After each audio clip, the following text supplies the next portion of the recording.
362 બાંગ્લાદેશીઓને પકડવામાં તો આવ્યા, પરંતુ પોલીસની બીજી યુનિટ દ્વારા આ લોકોને ઘર આપવાવાળા લોકો,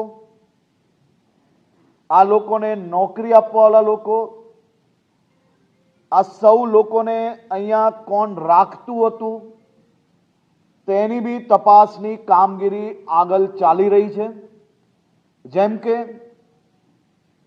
આપણે પહેલાથી જ કહ્યું છે કે કોઈ બી પ્રકારના ડોક્યુમેન્ટ્સ લીધા વગર આવા અવૈધ લોકોને જે કોઈ લોકો આશરો આપશે તેની ઉપર બી ગુનાઓ દાખલ કરવામાં આવશે અને આ વખતે આ સંપૂર્ણ તપાસ બી આગળ વધી રહી છે।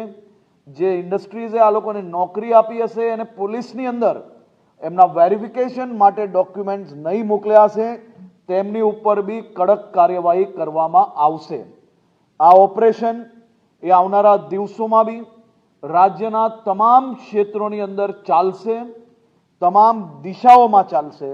આ ઓપરેશન એટલી સારી રીતે પ્લાન કરવામાં આવ્યું હતું કે શહેરોમાં જ્યારે રેડ ચાલુ થાય તેની સાથે સાથે જ બસ સ્ટેશનો, હાઈવે અને રેલવે સ્ટેશન પર બી નાકાબંધી સાથે જ ચાલુ કરવામાં આવે।